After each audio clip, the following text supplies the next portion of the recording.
In this video, I am going to show you how we can count the number of line, word, and character of a file in Linux.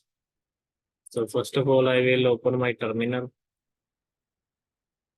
So to count a line, word and characters of a file, we can use this command wc and then the name of the file. So it has 884 lines, 3,542 lines, and characters is word, and characters are 38250.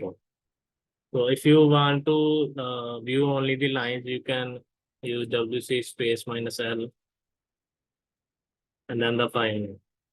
So it will show you there are 884 lines, and if you want only word, you can use -w.